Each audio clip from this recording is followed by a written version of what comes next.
हाय, मेरा नाम प्रियंका मिश्रा है।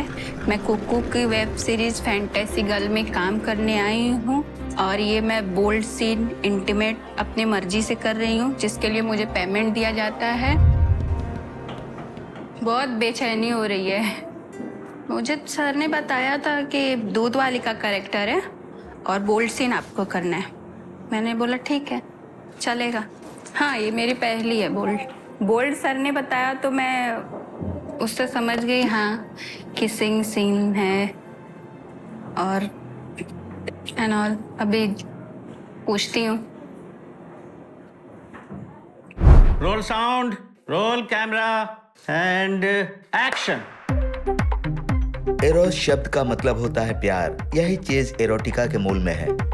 एरोटिका जो है वो तो हमें डिस्कवर करने की जरूरत नहीं पड़ी, वो पहले से ही डिस्कवर्ड। कामसूत्र हमारा साहित्य, कॉमिक बुक्स, डीवीडी, वेबसाइट्स, क्या है कि दर्शकों को दूसरों की सेक्सुअल लाइफ छुप कर देखने में जो मजा मिलता है ना, उसकी बराबरी किसी और चीज से हो ही नहीं सकती। मिलियन लोग देखते हैं और जब मिलियन लोग देखते हैं तो उसका वर्थ हो जाता है इन करोड्स। इन प्लेटफॉर्म से हर साल लगभग 3000 फिल्में रिलीज होती हैं। सब्सक्राइबर बेस देखा जाए तो उल्लू ने नेटफ्लिक्स के लगभग आधे हिस्से की बराबरी कर ली है। ये एक $100 बिलियन की इंडस्ट्री है। जो इसमें है वो तो है ही, जो नहीं है वो आने वाले हैं।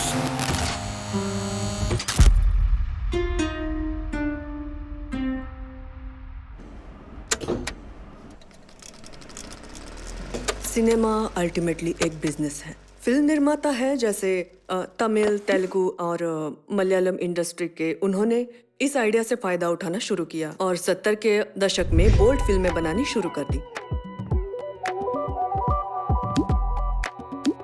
आश्चर्यजनक बात यह है कि आज भी शकीला और सिल्क स्मिता जैसे स्टार्स उस इंडस्ट्री की बड़ी हस्तियां थी। लोग आज भी उन्हें याद करते हैं। वो आज भी अपने आप में एक आइकॉन है। आज भी हम 90 दशक को मसाला एंटरटेनर्स के लिए याद करते हैं, जैसे YRF, धर्मा, राजश्री। लेकिन यही वो दौर था जब इन बोल्ड फिल्मों का निर्माण तेजी से बढ़ रहा था।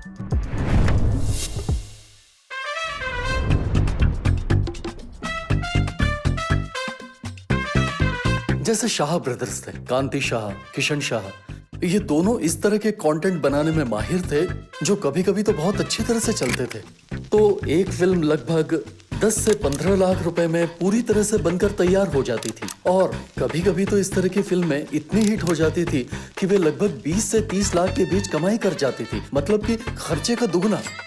शकीला और सिल्क स्मिता जैसी लोकप्रिय अभिनेत्रियों की कुछ सर्वाधिक कमाई करने वाली सी ग्रेड फिल्में लगभग 5 लाख से 20 लाख तक के छोटे बजट में बनाई गई थी, लेकिन उन्होंने भी 1000 से 2500 के ROI के साथ 2 से 5 करोड़ का मुनाफा कमाया। अगर इसकी तुलना उस समय की सबसे बड़ी हिट DDLJ से करें, जो कि 4 करोड़ रुपए में बनी थी और उसने लगभग 89 करोड़ रुपए कमाए थे और उसका ROI था 2125%। तो अगर देखा जाए तो उस समय शकीला और सिल्क स्मिता की बॉक्स ऑफिस पर पकड़ शायद शाहरुख खान से भी ज्यादा थी। जब सिंगल स्क्रीन सिनेमा बंद होने लगे और मल्टीप्लेक्स उनकी जगह लेने लगे, क्योंकि वे सिनेमाघर सबसे बड़े आउटलेट थे कामुकता के लिए, इरोटिक फिल्मों के लिए, अचानक ये लगा कि इरोटिक फिल्मों के लिए कोई जगह ही नहीं बची और इसलिए ऐसी फिल्मों की सप्लाई कम होती गई। लेकिन वास्तव में उनकी डिमांड बिल्कुल कम नहीं हुई थी, बल्कि वो तो दिन पर दिन बढ़ती जा रही थी। साल 2000 के बीच में जो लोग पायरेटेड CDs और DVD देखते थे, उनकी संख्या में भारी गिरावट आई। लेकिन साथ ही साथ मुझे लगता है बहुत से लोगों के पास इंटरनेट की पहुंच थी और ये पहुंच धीरे धीरे बढ़ती गई। ग्लोबली इस पॉर्न फिल्म इंडस्ट्री ने $100 बिलियन अमेरिकी डॉलर्स कमाए। और मजेदार बात यह है कि पॉर्न देखने के मामले में भारत दुनिया में तीसरे स्थान पर रहा। सरकार ने पॉर्न पर बैन लगाया और रिस्ट्रिक्शंस लगाए ऑनलाइन पॉर्न देखने के लिए।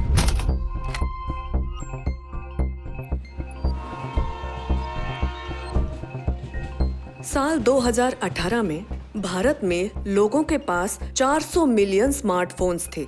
इसलिए जब ये फोन सेल फोन्स बहुत पॉपुलर हो गए और हर किसी के हाथ में सेल फोन आ गया और जो OTT प्लेटफॉर्म्स होते हैं उन्हें शुरू करना आसान हो गया।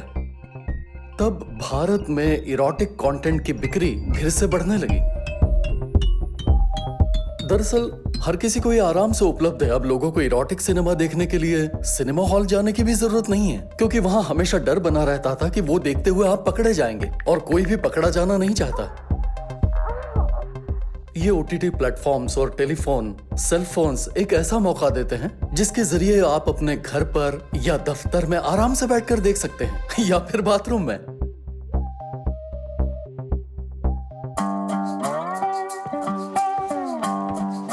मेरा नाम तनवीर है। मैं करीब 40 वेब सीरीज डायरेक्ट कर चुका हूं और 10 से 12 फिल्में। –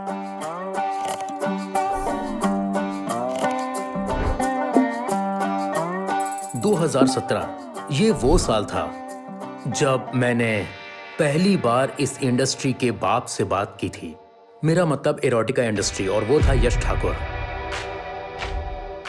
वो मिस्टर इंडिया की तरह था। असली पहचान अननोन, असली नाम अननोन, लेकिन एरोटिका इंडस्ट्री का मास्टरमाइंड। उसको पता था कि इंडियन ऑडियंस को क्या चाहिए। यश ठाकुर ने अपने करियर की शुरुआत एरोटिका इंडस्ट्री से की थी। एक पोर्टल था जिसका नाम था बोलती कहानियां। एक लड़की को वो कलकत्ता से पकड़ता था और उससे डबिंग करा के रिलीज कर देता था। सविता ने पीछे मुड़ के देखा तो सुरेश की शर्ट के बटन खुले हुए थे और वो उसे हवस भरी नजरों से देख रहा था। तो उसने उसके अंदर बहुत नाम हासिल कर लिया था। उसके बाद उसने एक और पोर्टल लॉन्च किया, नाम था फ्लिस मूवीज। उसने मेरे नंबर पर कॉल किया। वो एक व्हाट्सएप नंबर था, कोई सिंगापुर का नंबर। उसने मुझसे कहा कि मेरे लिए काम करो, मैं तुम्हें 70,000 पर एपिसोड दूंगा। 2 मिनट के अंदर मुझे मैसेज आता है कि अभी अभी मेरे अकाउंट में 70,000 रुपए जमा हुए हैं। मैंने सोचा कि क्या यार, 5 मिनट में डील हो गई। कम है पैसा, पर उसने पैसा तो दे दिया ऑन द स्पॉट, क्योंकि इंडस्ट्री में आपको पता है पैसे के लिए बहुत भागना पड़ता है। जब पैसा मिलता है तो आप ये नहीं सोचते कि आप 3 इडियट्स बना रहे हैं या 3 वाइफ्स बना रहे हैं। अगर आपको उस वक्त को पिन पॉइंट करना हो जिसने सही में इंडियन ओटीटी सिनेरियो को बदल दिया, तो वो है गंदी बात का लॉन्च होना।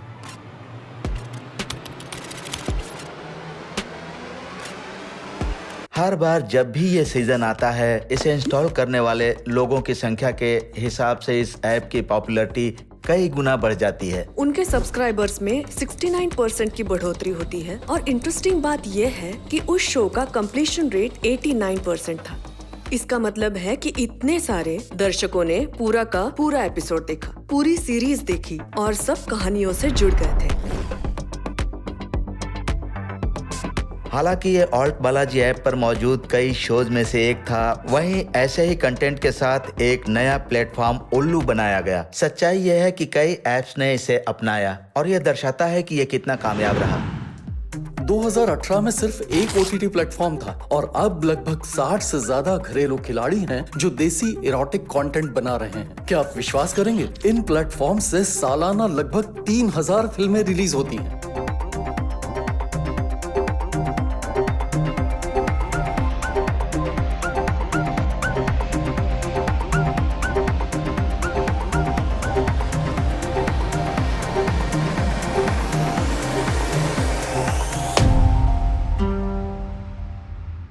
आपको ये जानकर बहुत हैरानी होगी कि एक ओटीटी प्लेटफॉर्म को स्टार्ट करने की जो शुरुआती इन्वेस्टमेंट है वो सिर्फ 5 से 7 लाख रुपए है,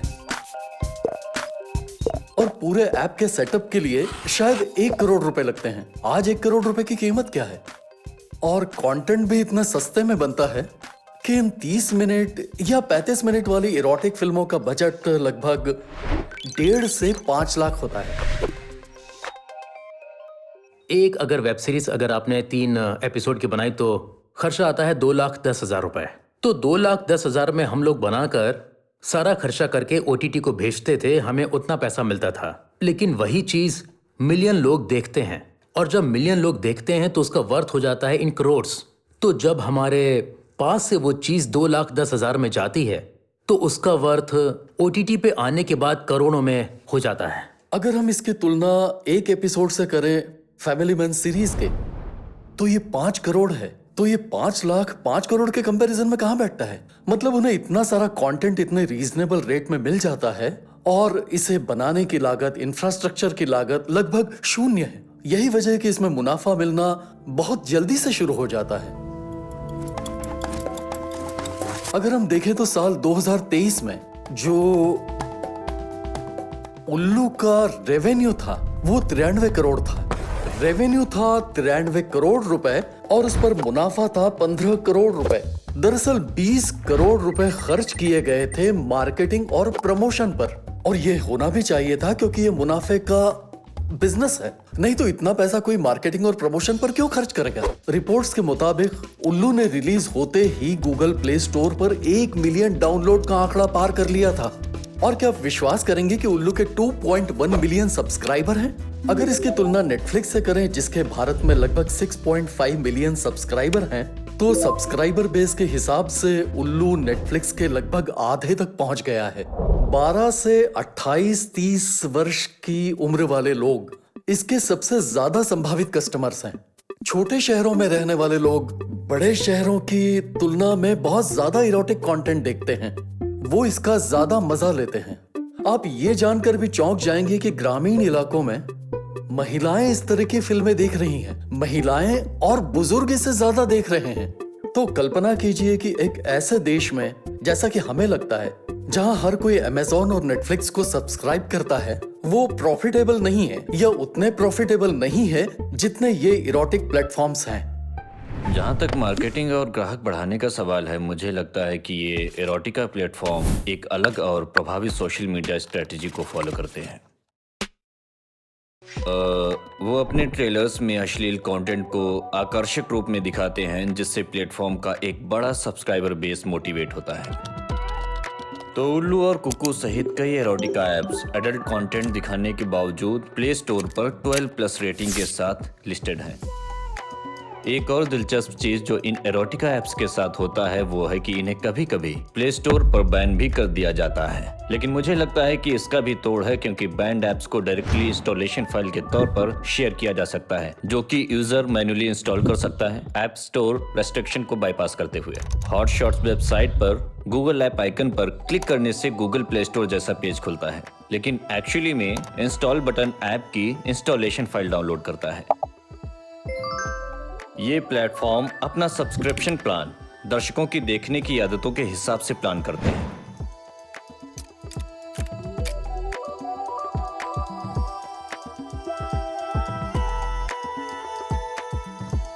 वो ऐसे एक्टर्स से काम कराते हैं जो इंडस्ट्री के जाने माने चेहरे हैं। इससे उन्हें कस्टमर्स के बीच एक पहचान भी मिलती है और उनका सब्सक्राइबर बेस भी बढ़ जाता है। स्मार्ट, समझदार और कभी-कभी अनिश्चित मार्केटिंग तकनीक से परे भारत में इरोटिका बूम की असली वजह बनी लॉकडाउन। घरों के अंदर बंद लोग आजाद होना चाहते थे, तब इन प्लेटफॉर्म्स को ये तमाम बंदी दर्शक मिले और इसी वजह से स्ट्रगलिंग एक्टर्स की एक जमात उभर कर सामने आई और वो बने भारत के सबसे पहले देसी OTT इरोटिका स्टार्स।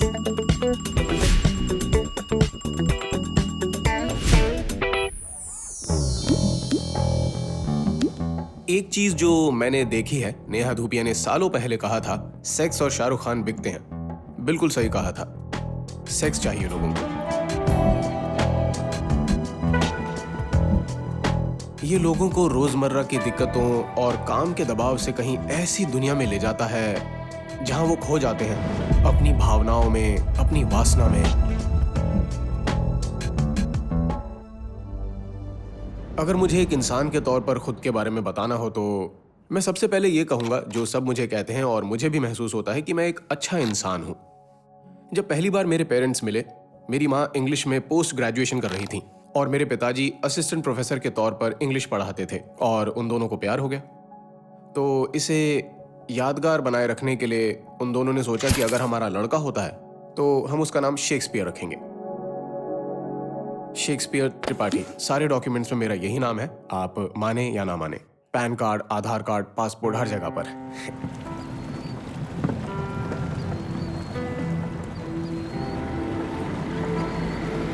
मैं जब मुंबई आया तब मेरी उम्र तकरीबन 18.5 साल थी। बड़ा शहर, बड़े बड़े सपने। एक दिन में 6 ऑडिशंस देता था मैं और मुझे मिलता कुछ नहीं था उनसे। Turn turn, not fit. सिर्फ एक ही चीज मिल रही थी, रिजेक्टेड रिजेक्टेड रिजेक्टेड।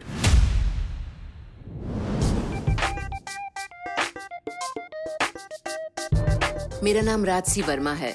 मैं बेसिकली दिल्ली से हूँ, लेकिन मुंबई में सेटल्ड हूँ बचपन से ही। मैंने मार्केटिंग में MBA किया है और JP मॉर्गन में काम करती थी। महीने में लगभग 1 लाख कमा लेती थी मैं, और कभी कभी इससे ज्यादा भी। लेकिन मुझे जरा भी अंदाजा नहीं था कि मेरी शादी होने वाली है। लड़का मुझे देखने आया, वो देखने में अच्छा ही लग रहा था, और फिर सबने मुझे उससे शादी करने के लिए मना लिया, और फिर 10 दिन के अंदर ही मेरी उससे शादी हो गई। पहली चीज जो उसने मुझसे कही कि नौकरी छोड़ दो। उसकी सोच पुरुष प्रधान जैसी थी। मुझे घुटन होने लगी, मैं बुरी तरह से घुट रही थी। मैंने डिवोर्स के लिए अप्लाई किया, और मैं फिर से कॉर्पोरेट कल्चर में नहीं जाना चाह रही थी। मेरा बचपन से ही एक एक्टर बनने का सपना था। मुझे लगता है मैं उस वक्त शायद 33 की होंगी जब मैंने एक्टिंग शुरू की।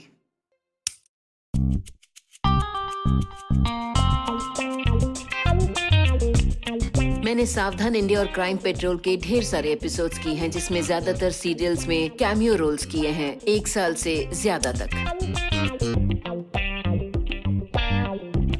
मैं एक्टिंग तो कर रही थी, पर मैं पॉपुलर नहीं थी। कोई नहीं जानता था कि राजसी वर्मा कौन है।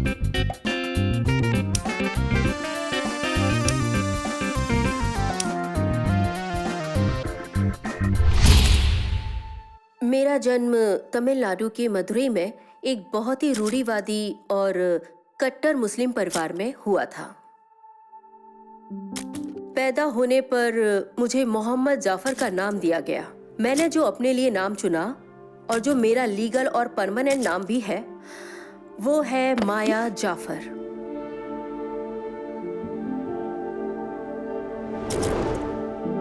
मैं नेचुरल मेडिसिन पर अपनी 2nd डॉक्टरेट करने के लिए स्टूडेंट वीजा पर US गई। अपने प्रोफेशन से तो मैं संतुष्ट थी, लेकिन अंदर से मैं दुखी थी।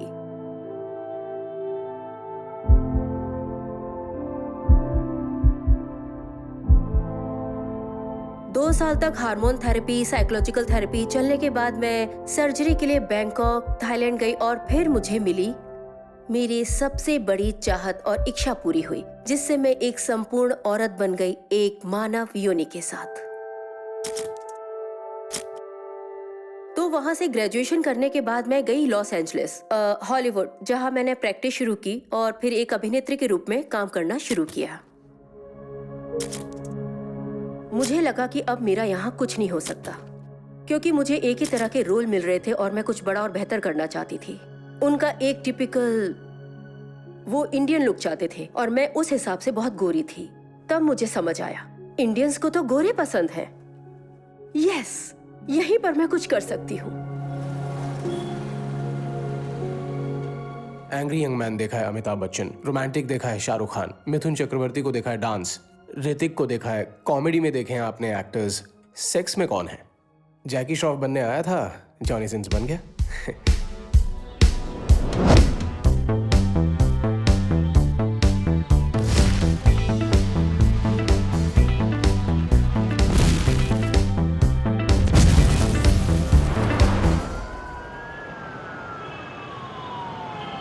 ज्यादातर एरोटिका इंडस्ट्री लॉकडाउन में ही बढ़ी है। जहां पूरी दुनिया घर में बैठकर डर रही थी, वहां हम लोग खुल्लम खुल्ला शूट कर रहे थे। मैंने सितंबर में लगभग हर दिन काम किया। मुझे याद है, मैं घर आता था, कपड़े बदलता था और फिर निकल जाता था। मेरे पेरेंट्स को लगता था कि मैं एक बहुत बड़ा एक्टर बन गया हूँ। 6 महीने के अंदर मैंने लगभग 70 फिल्में कर ली होंगी, जुलाई 2020 से जनवरी 2021 तक। काम बहुत कम हो गया था इंडस्ट्री में। मेरे पास ना कोई सीरियल था, ना क्राइम पेट्रोल था, कोई भी काम नहीं मिल रहा था। मुझे उल्लू से ऑफर मिला, और तभी उल्लू को कोई नहीं जानता था। उल्लू तभी आया था, और सारी एक्ट्रेसेस उल्लू के लिए ना कह रही थी, क्योंकि सबने मुझे बोला, हम तो सीरियल एक्ट्रेस हैं, हम फिल्म्स कर चुके हैं, हम थोड़ी उल्लू उल्लू ऐप के लिए काम करेंगे, हमारा तो मतलब लेवल डाउन हो जाएगा ये करने से।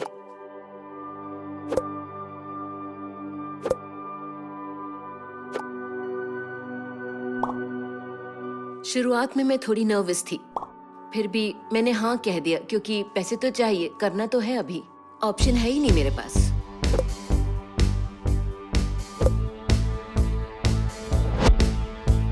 मेरी मूवी के 60 मिलियन व्यूज हैं, तो मैं ये सोच रहा था कि 60 मिलियन, इतने व्यूज तो किसी लोकप्रिय अभिनेता को YouTube पर भी नहीं मिलते।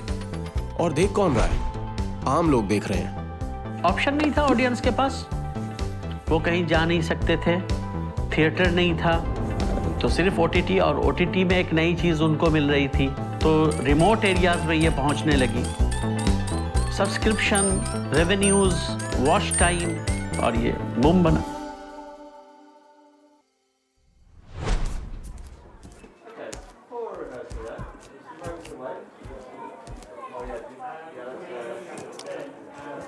आप जो ये फिल्म शूट कर रहे हैं उसका स्टोरी क्या है? ये बेसिकली एक फैंटेसी गर्ल है जिसको जो भी मर्द है उनकी फैंटेसीज ही समझ में आती, सेक्सुअल डिजायर्स की। तो ऐसी स्टोरीज में स्क्रिप्ट होती है या सिर्फ बोल्ड सीन्स को एम्फेसिस देते हैं? नहीं, ये पूरी तरह से स्टोरीज ही होती हैं, उसके अंदर जो डिमांड होती है बोल्ड की वो होती है। और ये स्क्रिप्ट्स लिखता कौन है? टीम होती है, जो राइटर्स होते हैं प्रोफेशनल, वो लिखते हैं। तो इस फिल्म का स्टोरी क्या है? आपको इस फिल्म का स्टोरी पता है? नहीं, अभी तो कुछ आइडिया नहीं है कौन सा मैं कैरेक्टर प्ले कर रहा हूँ। अभी थोड़ी देर पहले मुझे स्क्रिप्ट मिलेगी तो देखता हूँ कौन सा कैरेक्टर है मेरा। नहीं, मुझे इसकी स्टोरी नहीं पता है एक्चुअली। अभी कुछ नहीं मिला है, लेकिन एक्ट है, मैं एक्टर हूँ, मैं प्ले कर सकता हूँ। तो आप अपने अंडरवेयर में होंगे और आपको नहाने का सीक्वेंस देना होगा, लंबे किसिंग सीन देने होंगे। तो ये तो हम जानते थे कि स्टोरी सेट पे बनती है, कभी कभी स्टोरी होती ही नहीं है। बहुत सारे सेट्स पे मैं गया, वहाँ पर वो बैठ के लिख रहा है और वो देख रहा है कि अच्छा गोरा लड़का है, NRI बना देते हैं इसको। अच्छा बाल छोटे हैं, डॉक्टर बना देते हैं। अच्छा यंग बॉय, स्कूल बॉय, भाभी, तो वहीं पर बन रहा है। और कभी तो उन्होंने सोचा है स्टोरी उनके दिमाग में, और हमें देखकर सोच रहा है कि हाँ तुम्हारे पास ब्लैक शर्ट है मैं बोला हाँ सर है। अच्छा चलो तुम आज डॉक्टर बन गए। डायलॉग्स तो कितनी बार मैंने ही बताए हैं। कोई मूवी थी रिया भाभी करके, वो लड़की बहुत सजी थी, जैसे पायल पहनी थी, चूड़ी पहनी थी, साड़ी वाड़ी। हम भी शॉट्स दे रहे हैं और उसमें बोलते हैं कि कुछ बोलो, कुछ बोलो, कुछ बोलो, कुछ करो। तो मैंने बोल दिया कि जितना सजोगी उतना बजोगी। तो कई बार डायरेक्टर्स को कुछ पता ही नहीं है, उनको पता है कि बोल्ड सीन चाहिए। अब क्रिएट करना, कैसे करना, वो सब हम ही करते हैं। और आपके डायलॉग वैसे नहीं है तो आप कैसे एक्सप्रेस करेंगे इसको? चेहरे से ना, एक्सप्रेशन से ना। हाँ, तो बस वही चीज करना है, ठीक है। यहाँ पर भाभी और देवर होता है और ससुर, बहू, और इसके अलावा टीचर, शिष्या, इसके अलावा डॉक्टर, नर्स, और इस तरह के बहुत सारे पारिवारिक, इसमें बहुत सारे पारिवारिक रिश्ते और कल्चरल रिलेशनशिप शामिल है। सबसे ऊपर है भाभी। भाभी तो मतलब ऐसा है कि लोगों को अपनी बीवी से ज्यादा भाभियां पसंद है इंडिया में। हम लोग अच्छी अच्छी लड़कियां कास्ट करते थे तो हम लोगों को चैनल बोलता था कि ये बहुत छोटी है यार, थोड़ी बड़ी लड़की कास्ट करो, मतलब जो भाभी लगे या जो इस तरह से लगे। बाहर उनको घुमाओ तो उनको कोई देखना पसंद नहीं करेगा, लेकिन उनकी मार्केट वैल्यू थी वो ऐसी थी, मतलब लोग मरे जा रहे थे उनको मैसेज करने के लिए कि अरे भाभी आपके सामने तो वो लड़की कुछ दिख ही नहीं रही, अरे आप क्या दिख रहे हो, ये हो रहे हो, वो हो रहे हो। बहुत सारे डायरेक्टर्स ने मुझसे कहा कि राजसी, बहुत सारी 16, 17, 18 साल की लड़कियां हैं जो हाई ऑन कंपटीशन है, पर तुम्हारी जैसी यहाँ कोई नहीं है। सीरीज रिलीज होते ही मुझे कॉल्स आना शुरू हो गए लोगों के। इंस्टाग्राम पे मेरे फॉलोअर्स बढ़ रहे हैं, मतलब धड़ाधड़ 100, 200, 500 फॉलोअर्स बढ़े जा रहे हैं इमीडिएटली।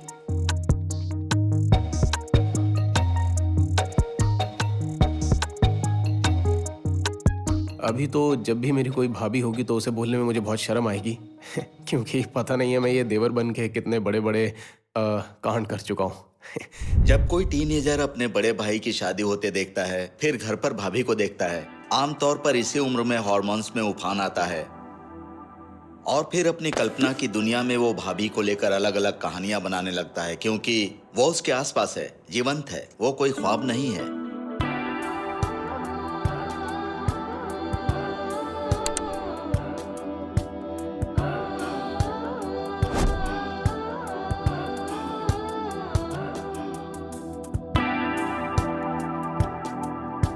एक फ्लेवर होता है, एक स्मेल होता है जो आपको अट्रैक्ट करता है। जो इंडियन हैं उनको वो अपना सा लगता है। और ऐसा नहीं है कि आपने सिर्फ अंदर वाले कपड़े पहने हुए हैं, आपने साड़ी पहनी है, बिंदी लगाई है, फूल लगाए हैं, आप भारतीय महिला जैसी लग रही हैं। इसकी शुरुआत एक पारंपरिक भारतीय महिला के पहनावे से होती है और फिर कोई घटना हो जाती है, या फिर हे भगवान ये क्या हो गया, कुछ ऐसा होता है। और कैरेक्टर्स भी वैसे ही होते हैं। सेक्सी सी, सुंदर सी मेड होती है, बर्तन घिस रही है, मालिक बैठ के देख रहा है गाँव में, समझ रहे?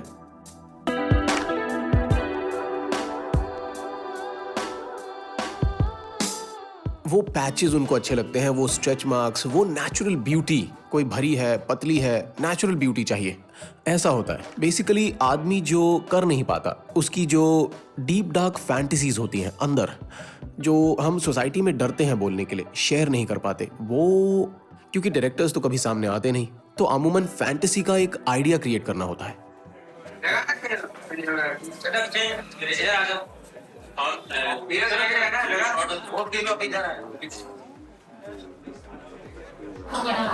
हाँ हाँ मेरे पास, हाँ।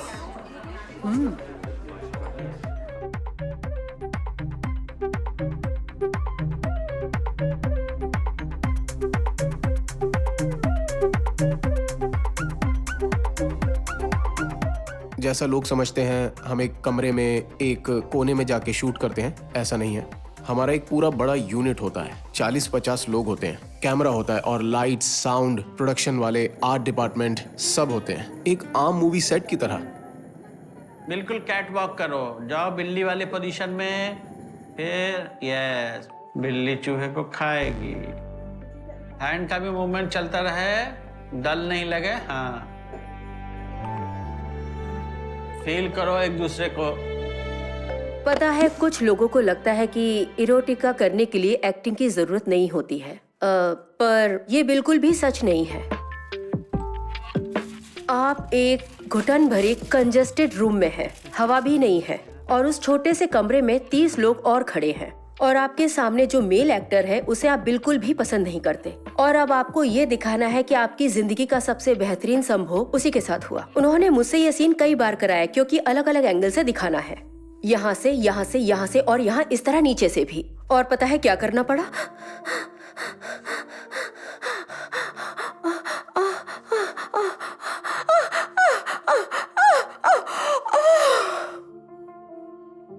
और मुझे ये सीन 6 बार करना पड़ा। अच्छा हाथ दो। पहली बार जब मैं डायरेक्टर से मिली तब मैंने उनसे कहा था कि मुझे बोल्ड सीन देने में कोई दिक्कत नहीं है क्योंकि मैं एक हॉलीवुड एक्ट्रेस हूँ। मैंने पहले भी बोल्ड सीन किए हैं, लेकिन मुझे ये नहीं पता था कि इतना ज्यादा करना पड़ेगा, इतना ज्यादा।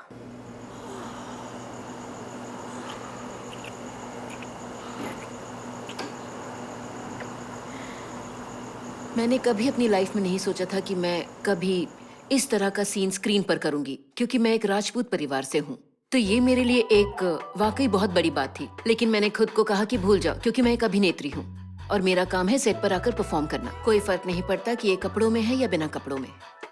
जब आप कोई भी सीन दे रहे हो तो आपको भूल जाना चाहिए कि आपके आसपास कोई है। तुम्हें इमेजिन करना होगा कि तुम एक कमरे में हो, एक हैंडसम लड़के के साथ हो और तुम सेक्स को एंजॉय करना चाहते हो। मैंने सोचा था कोई हैंडसम डैशिंग सा अच्छा लड़का होगा, लेकिन अमित उसको तो बोलना ब्रश वगैरह कर ले पहले से। माउथ फ्रेशनर तो नहीं, थोड़ा रजनीगंधा खाया मैंने। That's my mouth freshener.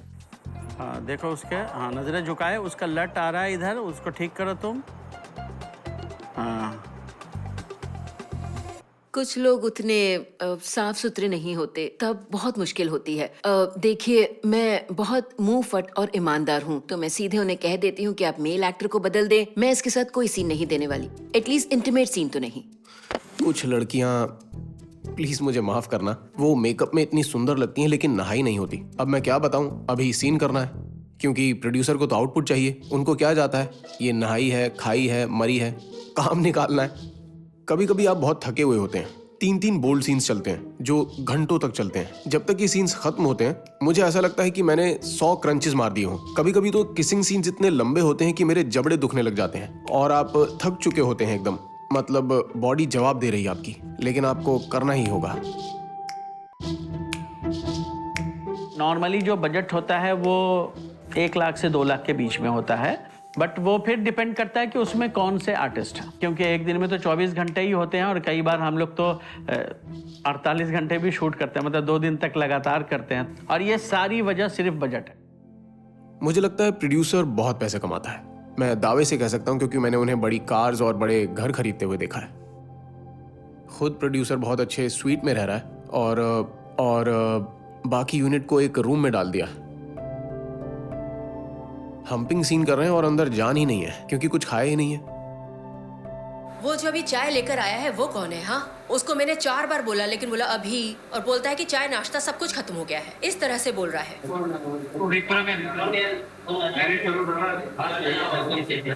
ये आप मजाक करना छोड़ो और काम ढंग से करो। 4 बार नाश्ते के लिए पूछा है फिर भी नाश्ता नहीं करवा रहे हैं।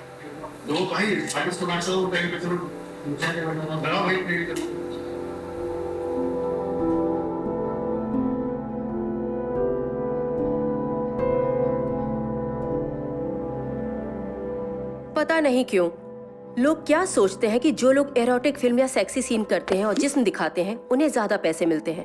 ये सच नहीं है। इरोटिक फिल्मों की पॉपुलर एक्ट्रेस एक दिन में 50,000 से 1 लाख रुपए तक कमा लेती हैं। नई लड़कियों को 15 से 20,000 पर डे मिलता है, जबकि लड़कों को बहुत ही कम पैसे मिलते हैं। इरोटिक फिल्मों में बढ़िया से बढ़िया बॉय एक्टर को ज्यादा से ज्यादा 30,000 ही मिलते हैं। हम नंगे होते हैं, हम गंदे डायलॉग्स बोलते हैं और लोगों को लगता है कि हम ये मूवीज बनाते हैं, हमको कुछ भी नहीं मिलता। आमतौर पर एक्ट्रेस को सबसे ज्यादा पे किया जाता है और उसके बाद एक्टर, मेल एक्टर का नंबर आता है। हालांकि मैं भी बाकी औरतों की तरह ही भूमिकाएं कर रही हूँ, उतना ही एक्सपोज कर रही हूँ, ज्यादा नहीं तो उतने ही सेक्सुअल सीन कर रही हूँ। फिर भी मुझे इन एक्ट्रेसेस से बहुत कम पैसा मिलता है और शायद मुझे मेल एक्टर के बराबर या उससे भी कम दिया जाता है। मतलब आप अमिताभ बच्चन भी बन जाओ इस इंडस्ट्री के, आप इसके ऊपर जा ही नहीं सकते, क्योंकि इनकी थिंकिंग तो ये है कि लड़के तो मस्ती करने आते हैं, इनको तो मजे लेना है, इनको तो लड़कियां मिल रही हैं दबाने के लिए। वो सोचते नहीं है कि लड़के भी इसको लेके बहुत प्रोफेशनल हैं, हम इसमें बहुत एफर्ट डालते हैं, ये उनकी सोच ही नहीं है।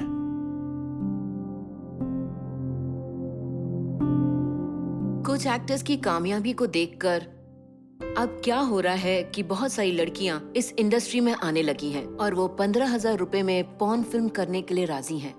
ख्वाब दिखा के उन लड़कियों से वो लोग कम पैकेज में काम करवाते हैं। वो रेडी हो जाती हैं क्योंकि उन्हें स्टार बनना है और वो सोचती हैं कि एरोटिका एक बहुत ही आसान रास्ता है पॉपुलर होने के लिए।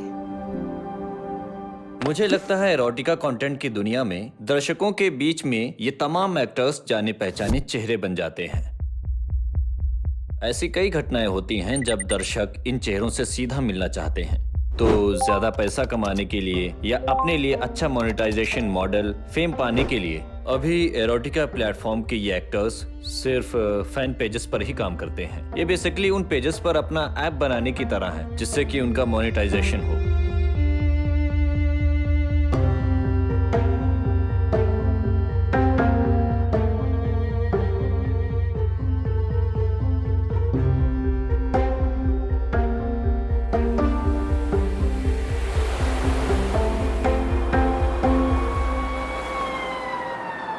अब हम मुंबई से आ रही एक बड़ी खबर की तरफ बढ़ते हैं।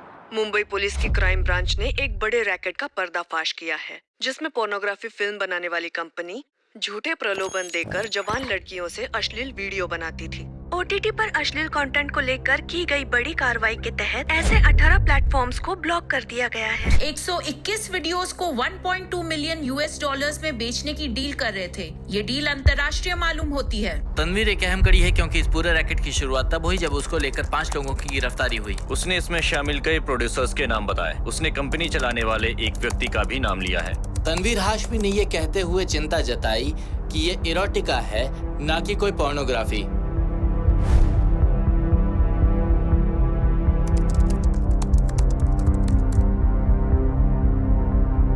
मैंने सोशल मीडिया पर हमेशा अपना बचाव करते हुए कहा है कि मैं पॉर्न फिल्में नहीं बनाता हूँ, मैं कंटेंट बनाता हूँ, मैं एक एरोटिका मेकर हूँ। किसी का मर्डर होता है तो चाकू पेट के अंदर नहीं जाता है, ये ऑडियंस को भी मालूम है और सबको मालूम है। बट ये एक्टिंग वाइज जो एक्टर्स होते हैं और जो टेक्नीशियंस होते हैं, ये इस तरह से शॉट लिया जाता है कि लगता है कि चाकू अंदर गया। तो जो डिफरेंस इस शूटिंग में और एक्चुअल मर्डर में है, वही डिफरेंस एरोटिका और पॉर्न में है। चड्डी दिख रहा है बीच का ये करो। ओ भाई कट देखो, लड़के का चड्डी दिख रहा है ना? हाँ बस हो गया, चलो। एरोटिका इंडिया में लीगल है। ये जो आप एरोटिका देखते हैं ये सब चीट शॉट्स हैं। इसमें क्या होता है, एक एक्टर ने पूरे कपड़े पहने हैं पर कैमरा पे ऐसे दिखाएंगे कि उसने कुछ नहीं पहना है। अगर आप पेनिट्रेशन नहीं दिखा रहे हैं, प्राइवेट पार्ट्स शो नहीं कर रहे हैं, तो फिर कोई दिक्कत नहीं है। फिल्म मेकर्स ये कहकर बचाव करते हैं कि वे प्राइवेट पार्ट्स को नहीं दिखा रहे हैं, इसलिए इसे पोर्नोग्राफी नहीं कहा जा सकता। लेकिन यह ठीक नहीं है। सिर्फ प्राइवेट पार्ट्स को दिखाने से कोई खास क्लिप या वीडियो अश्लील नहीं हो जाता। किस इरादे से इसे शूट किया गया है और दिखाया गया है, उससे ही वो कंटेंट पोर्नोग्राफी में आ जाता है। या कहानी को इस तरह से पेश करें और आप इसे इस तरह से पिक्चराइज करें कि प्राइवेट पार्ट्स दिखाए बिना भी इस फिल्म का नेचर पोर्नोग्राफिक ही रहता है। इसलिए इंटेंशन ये नहीं है कि एक आर्टिस्टिक और हेल्दी तरीके से कामेच्छा जगाई जाए, बल्कि उद्देश्य होता है सिर्फ घटिया आवेग पैदा करना और दर्शकों को अपनी तरफ खींचना।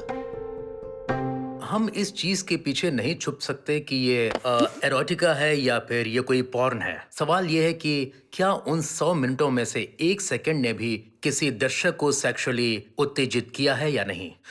यही एकमात्र चीज है जिस पर अदालतें गौर करेंगी। कानून की नजर से देखें तो पॉर्न और एरोटिका में कोई अंतर नहीं है। Indian penal code, the information technology act और the indecent representation of women act, ये कुछ ऐसे कानून हैं जो इस इंडस्ट्री को नियंत्रित करते हैं। इन सब के बीच में जो हम जान पाते हैं वो कानून और उस कानून की अलग अलग समझ से सामने आता है। ये अभी भी बहुत सब्जेक्टिव है। प्रॉब्लम ये है कि आप भले ही फेक कर रहे हैं, पर अगर किसी को एक्शन लेना है आपके ऊपर, तो वो तो सोचेंगे कि रियल में हुआ है, क्योंकि वो उस फुटेज पर विश्वास कर रहे हैं जो कि एडिट होके आया है, जहां उन्हें बिना कपड़े के लड़की दिख रही है लेकिन उसने सिलिकॉन्स पहने हैं। और बहुत सारी लड़कियों ने इसका फायदा भी उठाया है। उन्होंने फिल्म मेकर को ब्लैकमेल तक किया है, पैसे दो वरना मैं शोर मचाऊंगी। एक मूवी आई है गहराइयाँ, आप अगर उसको देखें तो वो पूरी तरह से मतलब वही चीज़ थी, सिर्फ स्टार कास्ट ही उसमें अलग थे। कहानी, पिक्चराइजेशन, जो बोल्ड सीन्स थे, 95% वही थे जो हम लोग शूट करते हैं। आम लोगों के लिए ये सब उत्तेजक हो सकता है, लेकिन क्या उन्हें ये इस हद तक उत्तेजक और आपत्तिजनक लगता है कि वे इसकी शिकायत करना चाहें? ज्यादातर लोग जो उत्तेजित होते हैं शायद शिकायत ना करें। तो सवाल है, शिकायत कर कौन रहा है?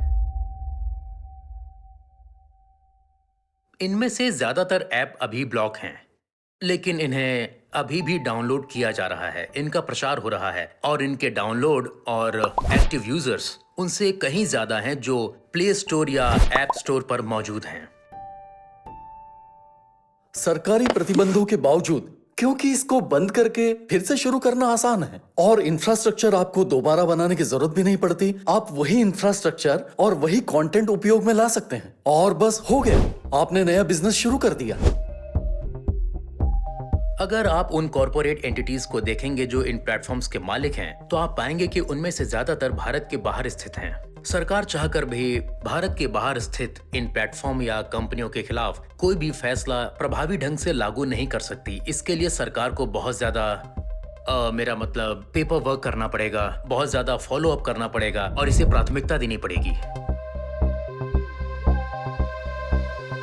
एक तो क्या हो गया है, आप एक बार इस इंडस्ट्री में आ गए ना तो फिर वापस नहीं जा सकते। हम लोगों की फैमिलीज इसको लेकर बहुत ही न्यूट्रल है, लेकिन मैं जानता हूं उन्हें थोड़ा दुख भी है। पहले उन्हें लगता था कि आज नहीं तो कल नवाजुद्दीन सिद्दीकी की तरह ये उभर के आएगा, लेकिन अब उन्होंने एक्सेप्ट कर लिया है कि इसका यही है और कुछ नहीं होगा। तुम्हारे मामा देखते हैं, तुम्हारे चाचा देखते हैं, तुम्हारे भाई देखते हैं, तुम क्या कर रही हो? समाज में नाक कटा रही हो, हमारी इज्जत की धज्जियां उड़ा रही हो, तुम ये कर रही हो, वो कर रही हो। तो मैंने कहा मेरे घर के मर्द क्यों देख रहे हैं ये सब?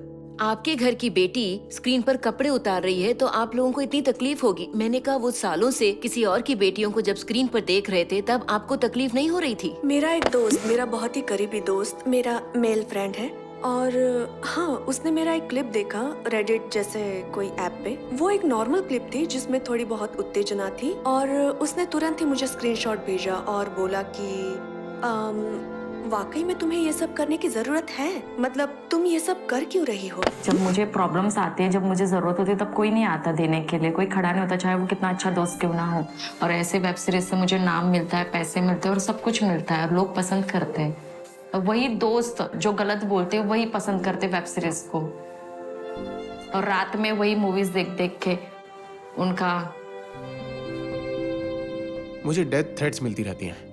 इतने सारे लोग मुझे जान से मारने की धमकियां देते हैं, टाइम भी लिखते हैं, तुम इतने टाइम पे यहाँ दिखे थे, मैं तुम्हें मार दूंगा, उड़ा दूंगा, फलाना ढिमकाना। बीच में इतने आने लगे कि मुझे लगा कि मुझे कंप्लेंट करनी चाहिए।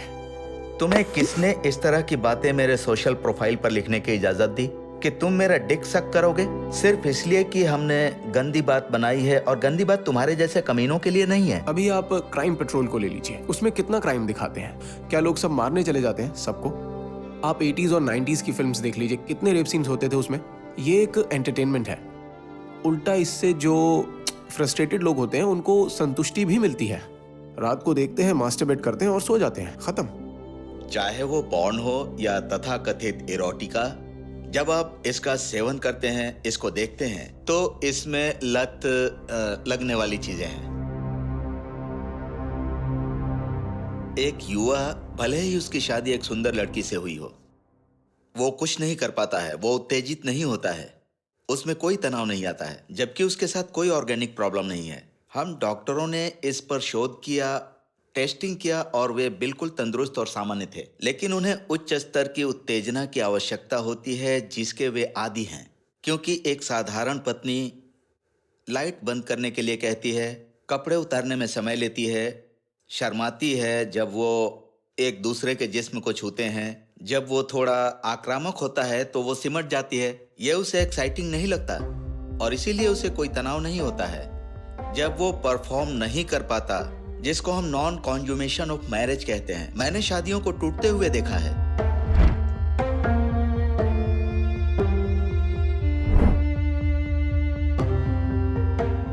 जब बच्चे समय से पहले ही इरोटिक किताबें तथा कथित अश्लील साहित्य या पॉर्न के संपर्क में आते हैं, तो उनके मानसिक स्वास्थ्य पर कई बुरे प्रभाव पड़ सकते हैं और वो जीवन भर बने रहते हैं। इससे उनमें पैराफिलिया और फेटिशेस जैसी समस्याएं भी विकसित हो सकती हैं। ये ऐसी गंभीर यौन समस्याएं हैं जिनसे पुरुष पीड़ित होते हैं, और इसका कोई इलाज उपलब्ध नहीं है।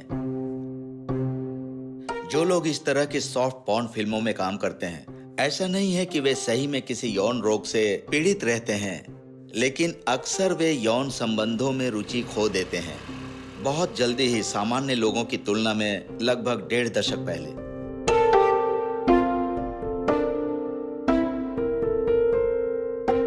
दीमक को कौन बताता है कि सेक्स करना है? वो कौन सा एरोटिका फिल्म देखता है और उसके बाद वो बहक जाता है? तो ये एक नेचर है जो सबका पूरा होता है। इरोटिका तो हिट है इंडिया में, वो तो प्रूव हो गया है। लोग तो देखना चाहते हैं, ये तो फैक्ट है। तो इरोटिका तो हिट है ही।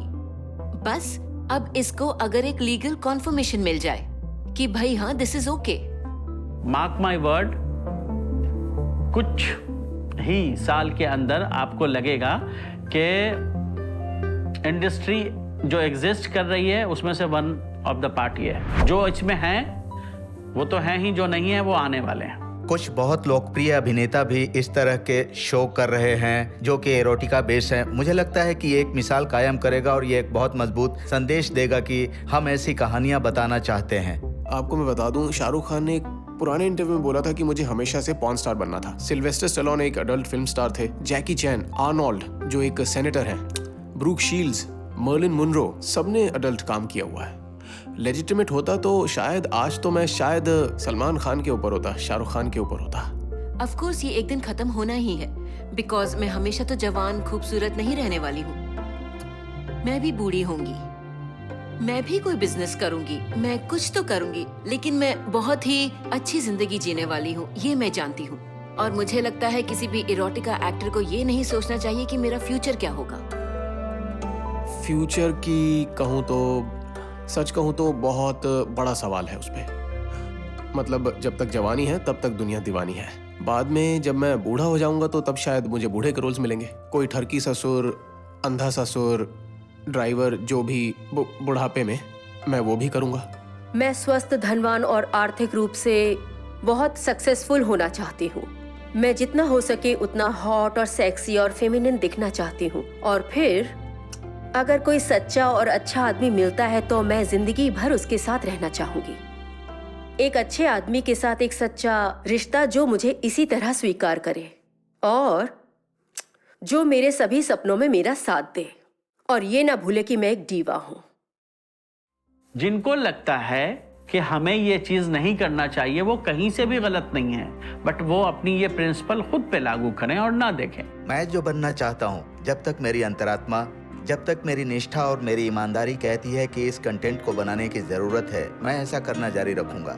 देखिए, आज ये प्लेटफॉर्म्स बना रहे हैं हफ्ते में 1 फिल्म, यानी महीने में 4 फिल्में, यानी साल में लगभग 50 फिल्में। तो जाहिर है कि प्रोडक्शन दुगना हो गया है, इसकी पहुंच लगभग 100 गुना बढ़ गई है। मतलब ये बहुत ही कमाई करने वाला बिजनेस है।